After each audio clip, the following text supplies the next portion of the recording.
Perempuan dan toleransi berhubungan erat ketika perempuan juga sering menjadi pihak yang terdiskriminasi, maka perempuan harus belajar tentang toleransi, tentang menghargai supaya dia juga bisa memperjuangkan haknya. Dan perempuan yang sudah toleran bisa mengajarkan toleransi itu di tengah keluarga.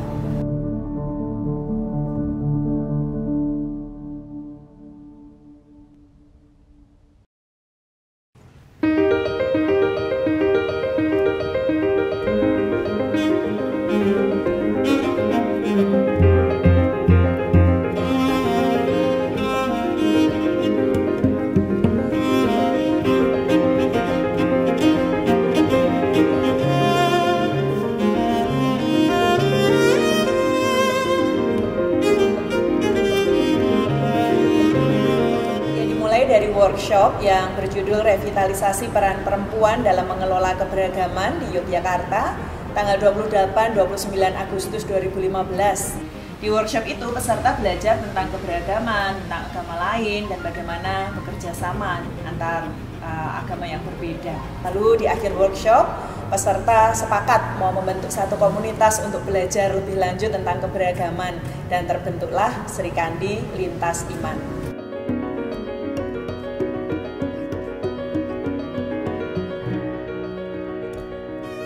Perempuan dan toleransi berhubungan erat ketika perempuan juga sering menjadi pihak yang terdiskriminasi, maka perempuan harus belajar tentang toleransi, tentang menghargai supaya dia juga bisa memperjuangkan haknya.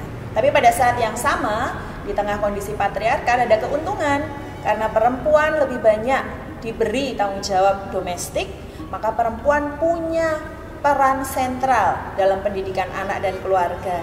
Dan perempuan yang sudah toleran bisa mengajarkan toleransi itu di tengah keluarga. Jogja ini kan dari dulu kota yang beragam dan ya naik turun lah, kadang harmonis, kadang tidak, kadang baik-baik saja, kadang ada masalah.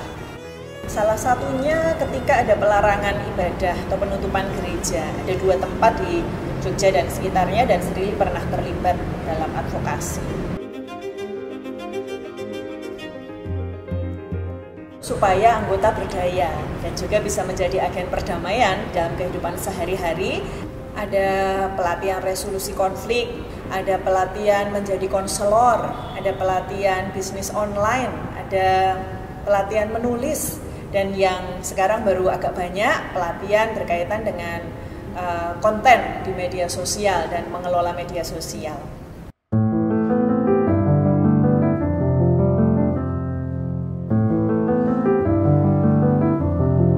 Biasanya kalau dalam agama perempuan tuh kadang ditafsirkannya sebagai orang di belakang, tapi faktanya di semua komunitas itu memang sebenarnya perempuan yang bergerak. Disertasi saya kan tentang bagaimana perempuan Ahmadiyah menghadapi situasi sulit ketika diserang-serang. Itu ternyata mereka justru yang paling kena dampak kan biasanya memang perempuan, karena harus melindungi anak, harus mengurus rumah tangga. Nah itu mereka punya gerakan sendiri, punya cara tersendiri untuk mempertahankan diri. Berkunjung ke rumah ibadah yang berbeda dengan agama yang kita punyai tentunya punya keseruan-keseruan tersendiri dengan melihat simbol-simbol keagamaan, kemudian bagaimana ritualnya, segala macam itu menimbulkan suatu kedekatan tersendiri. Ketika kecil, saya pernah mendapat perlakuan yang tidak mengenakan dari teman-teman saya yang berbeda agama. Saya pernah tidak dilibatkan dalam suatu kegiatan. Saya tidak mau hal ini terjadi dengan anak saya dan orang-orang yang ada di sekitar saya.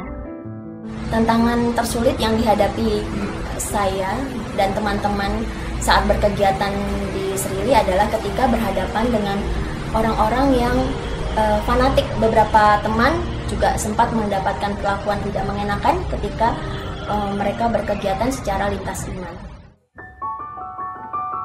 Masalah intoleransi saat ini lebih kepada tidak bisa menerima keberadaan yang lain, termasuk dalam ekspresi-ekspresi peribadahan dari orang-orang yang beragama lain, sehingga terjadi penutupan tempat ibadah, terjadi pelarangan ibadah di rumah-rumah, dan itu masalah besar karena sebenarnya kan kita punya hak untuk memeluk agama dan juga beribadah serta mengekspresikan ibadah kita. Intoleransi masih ada dan ini penting untuk terus-menerus diperjuangkan, karena kalau nggak diperjuangkan ya kapan kita mau damai.